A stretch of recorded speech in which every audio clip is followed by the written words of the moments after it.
অবশেষে আমার পার্সোনাল ফটোগ্রাফারেরও বিয়ে হয়ে যাচ্ছে। আর এই বিয়ের জন্যই এইবার আমার ময়মনসিংহ আসা। সৌভাগ্যক্রমে দাদার আশীর্বাদ, প্রিয়াঙ্কার বিয়ে সবকিছু একসাথে পড়ায় আমার জন্য অনেক বেশি সুবিধা হয়েছিল। প্রিয়াঙ্কার বিয়েতে কোথায় সাজবো এই নিয়ে আমার খুবই টেনশন ছিল, কারণ কোনো পার্লার বা কোনো কিছু বুকিং করিনি। আগে থেকে কনফিউজড ছিলাম আসতে পারবো কিনা, বাট দেখতে পাচ্ছি যে বাড়িতেই অনেক ভালো ভালো মেকআপ আর্টিস্ট তৈরি হয়ে গিয়েছে। আমার এই ছোট্ট বোনগুলা যে এত সুন্দর মেকআপ করতে পারে সত্যি ভাবা যায় না। আমি নিজে থেকে কখনোই খুব একটা ভালো মেকআপ করতে পারতাম না, নর্মাল মানে কাজ চলে যাবে এই মেকআপটুকু আমি পারতাম। তো যেহেতু একটা বিয়ের অনুষ্ঠান ছিল, তো ঐশীকে আমি বলে রাখছিলাম যে তুই আমাকে একটু মেকআপ করে দিস। ওকে ঠিক যেইভাবে বলেছি ঠিক সেইভাবে ও আমাকে সাজিয়ে দিয়েছে। আর দেখতেই পাচ্ছ আমার সাজটা কিন্তু সত্যি অনেক সুন্দর হয়েছে। তো মেকআপ আর্টিস্টরা যেরকম পার্টি সাজ সাজায়, ঐশী কিন্তু ঠিক তেমনই সাজিয়েছে। চুলটা যদি আমি ভালো মতো বাঁধতে পারতাম তাহলে কেউ ধরতেই পারতো না সাজটা বাড়িতেই সাজানো হয়েছে। আর এইদিকে দেখো আরেকজন মেকআপ আর্টিস্ট যে কিনা দীপাকে সাজাচ্ছিল, নাম হলো বৃষ্টি। কয়েক বছরের ব্যবধানে ওরাও আস্তে আস্তে বড় হয়ে গিয়েছে আর নিজের হাতেই কি সুন্দর দেখো মেকআপ করে দিচ্ছে। এক বছর পর বাবার বাড়ি থেকে আমি কোনো বিয়ের অনুষ্ঠানে যাচ্ছি। যখন দেখা যায় মন্দিরে সবার একসাথেই কোনো অনুষ্ঠানের নিমন্ত্রণ থাকে, আমরা সবসময় চেষ্টা করি যে সবাই মিলে একসাথে অনুষ্ঠানে যেতে। তো মোটামুটি আমরা সবাই রেডি হয়ে পড়েছি। আর আজকে যেহেতু বিয়ের ডেট ছিল, দেখলাম মন্দিরেও একটা বিয়ে পড়ানো হচ্ছে। ছোটবেলায় না এই মন্দিরে বিয়ে দেখার মধ্যে একটা উৎসাহ কাজ করতো। যদি শুনতে পারতাম যে আজকে রাত্রে মন্দিরে কোনো বিয়ে হবে, তাড়াতাড়ি পড়াশোনা শেষ করে মন্দিরের সিঁড়িতে এসে বসে থাকতাম বিয়ে দেখার জন্য। জীবনে যে এরকম কত হাজার বিয়ে দেখেছি তার কোনো হিসাব নেই। এই তো সবাই মিলে রেডি হয়ে চলে আসলাম কমিটি সেন্টারে। কমিটি সেন্টার ঢোকার প্রথমেই ছিল হলো বিয়ের কুঞ্জ, আর কুঞ্জটা কিন্তু খুব সুন্দর ছিল। আর এই হলো আমার মেকআপ আর্টিস্ট, নাম হলো ঐশী।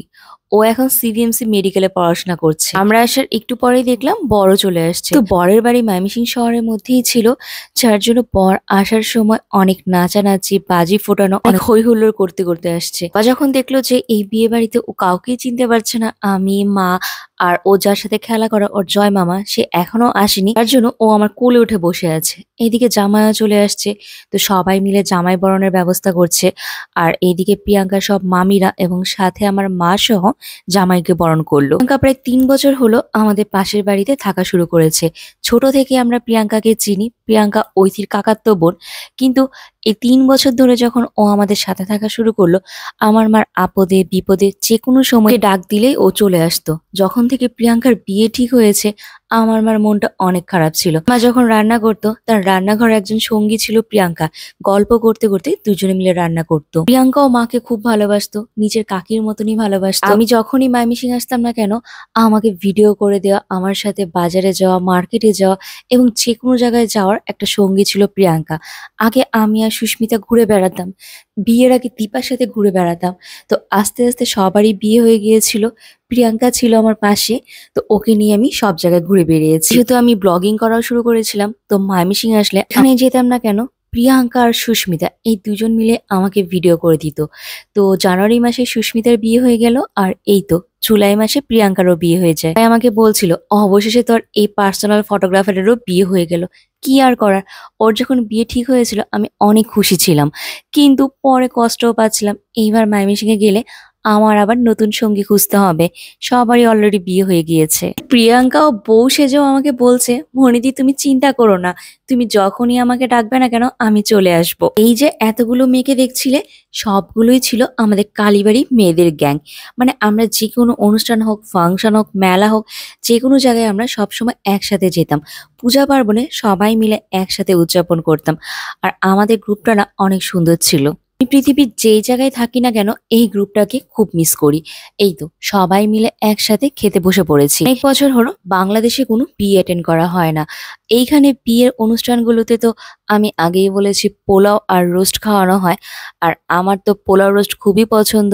তো এইদিকে আমি একটা প্লেটে বেশি করে পোলাও নিয়ে নিয়েছি আমার আর বাবার জন্য, আর একটা প্লেটে রোস্ট নিয়েছি। সে আবার রোস্টের জন্য আলাদা একটা প্লেট দেয়, ওটাতে সালাদ, তারপর তোমার ভাজা সবকিছু একসাথে দিয়ে দেয়। এই তো আমি 2টা রোস্টের প্লেট নিয়েছিলাম, একটা আমার জন্য আর একটা বাবার জন্য। তো বাবা আবার রোস্ট দিয়ে পোলাও খেতে খুব ভালোবাসে। খাওয়ার সময় আমাকে বলছিল, মা তুমি আমার রোস্টটা খেও না কিন্তু। আমরা ঠিকঠাক মতো খাওয়া দাওয়া করছি কিনা তার জন্য বড় একজন আসছে নজরদারি করতে। এ হলো ঐথি, ওরই কাকাতো বোন হলো প্রিয়াঙ্কা। থি এসে বারবার আমাকে বলছিল, মনিদি ঠিকঠাক মতো খাওয়া দাওয়া করো, কোনো যদি সমস্যা হয় আমাকে বলো কিন্তু। খাওয়া দাওয়া শেষ করে অবশেষে ভাবলাম প্রিয়াঙ্কার সাথে কয়েকটা ছবি তুলে যাই। এতক্ষণ ধরে শুধু ঘুরেই বেড়াচ্ছি আর গল্প করেই বেড়াচ্ছি, ওর সাথে ছবি তোলা হলো না। যার বিয়ের জন্য যুদ্ধ পেরিয়ে ময়মনসিং থেকে গিয়েছি। এই তো, বাবাকে তো প্রিয়াঙ্কা খুব ভালোবাসতো, বাট প্রিয়াঙ্কা বউ সাজাতে বাবা ওকে দেখে খুব লজ্জা পাচ্ছিল, ওর কাছে আসছিলই না।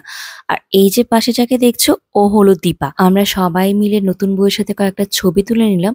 আর প্রিয়াঙ্কাকে দেখতে কিন্তু পুরো লক্ষ্মী প্রতিমার মতো লাগছিল, তাই না? প্রায় মোটামুটি রাত 12টার মতো বেজে গিয়েছে। আর এখন হলো প্রিয়াঙ্কার বিয়েও শুরু হয়ে যাবে। ওই থেকে দেখছিলাম ছোট হয়ে বাড়ির গার্ডিয়ানের মতো প্রিয়াঙ্কার বিয়ের খুব সুন্দর দায়িত্ব পালন করছিল। এই তো, বিয়েতে বর বসেও পড়েছে। আর এখন প্রিয়াঙ্কাকে নিয়ে আসা হবে। বাংলাদেশে কোনো বিয়ে দেখে না আমার নিজের বিয়ের কথাও মনে পড়ছিল। আর আমার বিয়ের কুঞ্জটাও না ঠিক একই রকম হয়েছিল। তো আমার বিয়ে প্রত্যেকটা স্মৃতি আমার চোখের সামনে ভেসে আসছিল। আমি একটা জিনিস খেয়াল করে দেখেছি, আমি যখনই কারো বিয়ে দেখি না কেন, ওই বিয়েতে যেন আমার বিয়ের স্মৃতিগুলো সবসময় মনে পড়তে থাকে। এটা আমার সাথেই হয় না সবার সাথে হয়, এটাই আমি বুঝতে পারছি না। শুভ দৃষ্টি হয়ে গিয়েছে, প্রণামও শেষ। এখন হলো 7বার ঘুরে জামাইকে ফুল দিয়ে বরণ করবে। এর বিয়েতে নিয়ম কিন্তু একদম আলাদা হয়, ওদের বিয়ের নিয়মটাও একটু আলাদাই ছিল। ভেবেছিলাম যে বিয়েটা সম্পূর্ণ দেখে যাব, বাট বাবা এতটা বিরক্ত করছিল, ওকে নিয়ে আর এখানে থাকা যাচ্ছিল না।